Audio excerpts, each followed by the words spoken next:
देखिए, आज ये दिवाली का अवसर है, हिंदुओं का बहुत बड़ा महान त्यौहार होता है और इस दिन इस तरह के मौत का होना बहुत ही दुर्भाग्यपूर्ण बात है। लेकिन हम लोग तो और राष्ट्रीय जनता दल खास करके नीतीश कुमार जी से बार-बार आग्रह किया है कि आप ये शराब की जो बंदी आपने किया है, इस पर समीक्षा करने की ज़रूरत है। शराब बंदी नहीं है, बल्कि बिहार के एक तरफ राजस्व की हानि हो रही है, तो दूसरे तरफ इसके दूसरे रूप में शराब की डिलीवरी हो रही है। और इस पर हम लोगों ने सदन में भी चर्चा किया था कि आपको अगर नहीं बनता है ये, तो आप अगर शर्माते हैं इसको रिव्यू करने में, तो आप सर्वदलीय समीक्षा बैठक कर लीजिए कि शराबबंदी से लाभ है या हानि है। आप इस पर समीक्षा नहीं कर रहे हैं। दूसरे तरफ है, ये सैकड़ों नहीं हज़ारों या अनगिनत लोगों की कह सकते हैं कि इससे मृत्यु हो रही है। यह राज्य सरकार की पूरी तरह से फेल्योर है। जहरीली शराब बिकना ये कहीं न कहीं से सरकार की विफलता साबित करती है। इसलिए वैसे मौके पर सरकार की जितनी भी निंदा की जाए, और मुख्यमंत्री नीतीश जी को तो कम से कम ये अगर नहीं संभल रहा है बिहार, तो औने पौने तरह से चलाने से अच्छा है कि ये इस्तीफा दे दें मुख्यमंत्री पद से। सरकार खुद अपनी पीठ थपथपाती रहती है कि बिहार में पूर्ण शराबबंदी लागू है। मुख्यमंत्री ने हाल में बयान दिया कि चुनाव परिणाम के बाद कि हम और मजबूती से लागू करेंगे।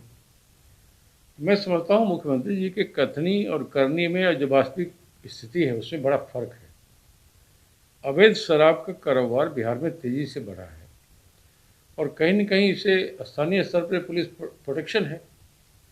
आखिर शराब आ कहाँ से रही है और अवेलेबल कैसे हो रहा है?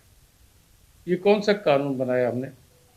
तो मैं समझता हूँ इस कानून की समीक्षा की आवश्यकता है और जहाँ से भी जो गड़बड़ियाँ हो रही हैं, धड़ल्ले शराब का आपूर्ति का होना कहीं न कहीं राज्य में शराब की तस्करी के बढ़ने के पर्याप्त संकेत दे रहे हैं। आए दिन लोगों की मौत हो रही है। दिवाली के पूर्व संध्या पर अगर 20 लोगों की मौत राज्य में हो रही है अवैध शराब पीने से, ये सरकार को तो इसका दायित्व तो लेना पड़ेगा। कोई अगर चीज़ बैन है, कानूनन अपराध है, तो लोगों को पीने के लिए मिला कैसे?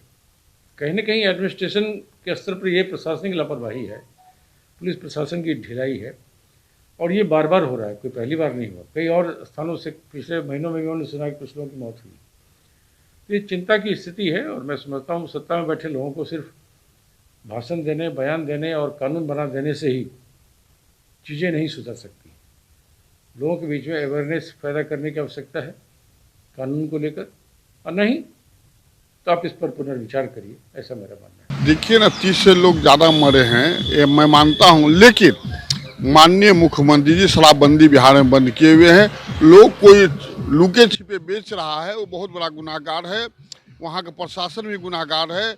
मैं माननीय मुख्यमंत्री से कहूँगा कि यदि वहाँ के प्रशासन जितने सारे बड़े पदाधिकारी हैं उन लोग को बिल्कुल अपने पावर से सस्पेंड करने का काम करें, जिससे आने वाला समय में फिर गलत काम नहीं कर सके लोग वहाँ। और साथ साथ जनता भी दोषी है। जब जनता जानती है कि बिल्कुल बिहार में शराबबंदी है, तो जहरीली शराब पीने से उनको फायदा क्या है?